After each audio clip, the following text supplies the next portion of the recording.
양 지수 지금 후반에 상당히 흐름이 좋습니다. 외국인 매수 점차 좀 강하게 유입되고 있고요. 기관의 매도도 좀 어느 정도 잦아드는 흐름 보여주면서 지수가 좀 더 자신감을 얻습니다. 코스피 지수 예상 체결 보시면은요. 전거래 대비 0.57% 상승 1960선 근처까지 끌어올립니다. 1958선 부근에서 마감 대기 중이고요. 이 경우에는 120일 이동평균선 돌파하게 됩니다. 이어서 코스닥입니다. 코스닥이 반등 탄력이 좀 더 강한데요. 오늘도 그렇습니다. 0.94% 정도 오르면서 668선 부근에서 마감 대기하고 있고요. 이 코스닥은 60일 이동평균선을 뚫어냈네요. 종목별로도 보겠습니다. 허위아님 체크해 주시죠. 네, 전체로 다 많이 올라 있어서요. 전체로 통으로 한번 보겠습니다. 일단 건설주인데요. 자, GS건설이 26,900원 선까지 와 있습니다. 4% 상승이고요.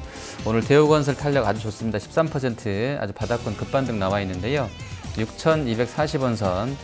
지금 이란 기대감이 우리 돈 기준으로 한 4조 원 정도 되는 것 같습니다. 아까 금액 나와 있는 걸로서는요. 그리고 대림산업이 한 4.58% 정도 올라 있고 현대건설도 한 4% 정도 강한 흐름입니다. 그리고 조선주도 보시면 가장 좀 많이 해왔었던 현대중공업이 이란 쪽에서요 한 5% 정도 올라 있고요. 현대미포도 5.4%, 그리고 삼성중공업의 6.4%, 대우조선이 9.8% 급등입니다. 두산도 전부 다 좋은데요. 두산중공업이 7.69%이고요. 자회사격인 인프라코 3%, 또 두산엔진도 상승으로 마감될 것 같습니다. 하나투어는 2월 달에 패키지 송출객수 좋은 곳으로 나오면서 오늘 상승세 이어지고 있고요. 현대나 한진이나 대한항공 다 좋습니다. 한진해운이 8% 급등이고요. 현대상선과 대한항공도 플러스권 나와 있습니다. 유통주도 대체로 양호한데요. 현대백화점이 4% 상승입니다. 정유화학 쪽은 좀 등락 엇갈리고 있습니다. S-오일이 한 3% 올라 있는데요. 금호석이 5% 급락이고요. 롯데케미칼도 고점 부근에서는 5% 이상 하락해 있습니다. 하나케미칼과 OCI 또 LG화학, 효성, 전체적으로 다 하락 나와 있고요. 철강 쪽은 고려아연 현대제철이 아침에 좀 플러스권이었는데 하락 반전해 있고요. 포스코도 탄력이 둔화되어 있습니다. 1%대인데요. 미국 쪽에서 지금 중국산이라든지 한국산에 대한 철강 제품 반덤핑 관세, 우리가 세지는 않습니다만 아마 이런 이슈로 인해서 약간 부담을 느끼는 것 같은데요. 글로벌하게 단가가 좀 움직이고 있는 부분에 큰 흐름에서는 나쁘지 않은 재료가 연속되고 있는 것 같습니다. 그리고 호텔 신라, 한옥호텔 얘기 나오면서 5% 오늘 급등세 이어지고 있고요. 자, 하나금융지주, 한국금융지주 상승세 올라 있습니다. 자, 그리고 크라운 제가가 5%로 상승권이고요. 어제 좋았던 오뚜기 오늘까지 랠리 이어지고 있습니다. 제약바이오도 아주 흐름 양호한데 유한양행이 6.23% 정도, 소렌토와의 조인트 벤처 얘기 나오면서 6% 급등권이고요. 녹십자 한미약품, 대웅종근당 전체적으로 플러스권에서 마감될 것 같습니다. 네, 오늘장에 이렇게 좀 상승 흐름이 대체로 좀 나오고 있는 모습이고요.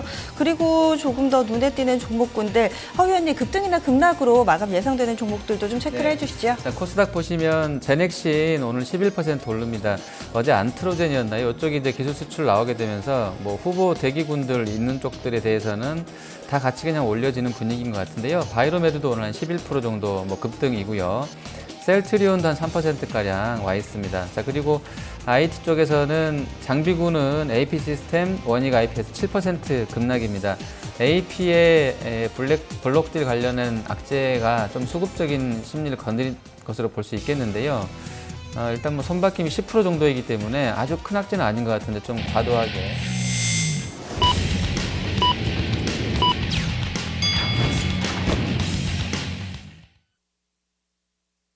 3월 3일 목요일 국내 증시 마감됐습니다. 어제에 이어서 오늘까지도 상승 흐름 이어졌고요. 후반에 좀 더 강한 면모를 드러냈습니다. 원달러 환율은 또 급락해서 많은 분들이 어리둥절하셨을 겁니다. 뿐만 아니라 오늘 장중에는 북한 쪽에서 동해 쪽으로 미사일 발사했다라는 내용에도 불구하고 지정학적 리스크가 불거지기는커녕 오히려 원달러 환율이 급락하는 다소 아이러니한 상황이 연출되기도 했는데요. 오늘까지 벌써 4거래일 연속해서 환율은 밀려나고 있습니다. 오늘 낙폭 큽니다. 12원 90전 하락이고요. 1214원 60전에 거래 마쳤습니다. 레벨대가 하루가 다르게 좀 눈에 띄게 낮아지고 있는 모습이죠. 허위원님, 국내 증시 특징 어떻게 볼 수 있을까요? 네, 자 보겠습니다. 자 환율 부분은 그동안에 뭐 1240원, 30원 막 이래버리였었는데요. 저희가 이제 파악하고 있기로는 달러 상승, 원달러 환율 상승의 한 축이었던 템플턴의 한국물 채권 매도로 인한 역성금 수요라든지 채권에서 돈을 빼가는 부분이 있었었는데 아마 이렇게 환율이 며칠 동안에 한 고점에서 30원 밀린다는 이런 얘기는 더 이상 이제 템플턴 쪽에서 한국물을 안 팔고 있다는 것을 해석할 수도 있겠고요. 그러면 금리를 한국이 내릴 수 있겠다는 기대감들이 다음 주 이제 딱 일주일 남았는데요. 금통이 앞두고 3월 금통이 앞두고서는 좀 기대감들이 오히려 반영되는 것 같습니다. 사실 매크로하게 봤을 때는 환율이 왜 금리 내리는데 올라가냐, 그러니까 워낙 강세로 가냐에 대해서는 명쾌하게 설명이 안 되겠습니다만 약간 그런 부분도 분명히 있지 않나 싶고요.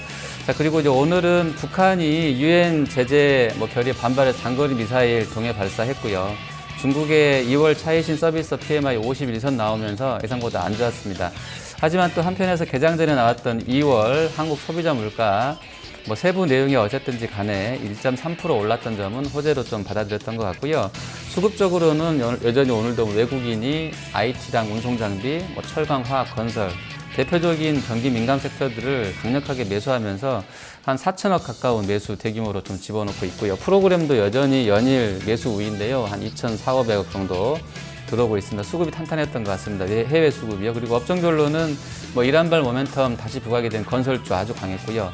어제 셌던 제약 바이오까지 같이 급등세 연출됐던 상황입니다. 기술적으로도 지수가 장중 조정에 그쳤던 상황이기 때문에 이런 상황을 종합해 본다 그러면 시장이 약간 분위기가 위쪽으로 잡혀져 있지 않나라는 판단을 들게 하는 장세였던 것 같습니다.